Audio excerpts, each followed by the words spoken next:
तर सोलापूरच्या माढ्यातील सीना नदीकाठचे पूरबाधित शेतकरी अद्यापही मदतीपासून वंचित आहेत। सरकारनं पॅकेजची घोषणा केली, मात्र शेतकऱ्यांच्या खात्यात पैसेच आलेले नाहीत।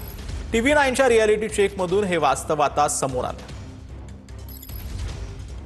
नदीकाठच्या भागामध्ये मी पोहोचलोय। ज्या पद्धतीने एकीकडे पुराचं विदारक वास्तव जे आहे ते टीव्ही 9च्या माध्यमातून आपण समोर आणल्यानंतर याच भागामध्ये आहोत, ज्या भागामध्ये या सीना नदीकाठच्या शेतकऱ्यांच्या परिस्थिती काय, खऱ्या अर्थाने या शेतकऱ्यांची दिवाळी साजरी झाली आहे का, याचा रियालिटी चेक जो आहे तो टीव्ही 9च्या माध्यमातून, ग्राउंड रिपोर्टच्या माध्यमातून आपण करतोय। शेतकऱ्यांची दिवाळी कशा पद्धतीने साजरी झाली आहे का आणि शेतकऱ्यांना मदत मिळाली का? शेतकऱ्यांना मदत ही मिळालेली नाही आणि दिवाळी साजरी नाही शेतकऱ्यांची। हा हा म्हणजे पैसे वगैरे काय नाही, सरकारी मदत नुकसानीचं काय? नुकसानी काय एकही रुपया आणि मिळालेला नाही शेतकऱ्यांना। किती नुकसान झालंय शेतीचं? काय 2-2 पुरुष खटायचं, 20-20 फूट खटायचं। पैसे मिळाले का? काय मिळालाय? कोण येणार ना जायना, पैसे देणार ना, काय होईना।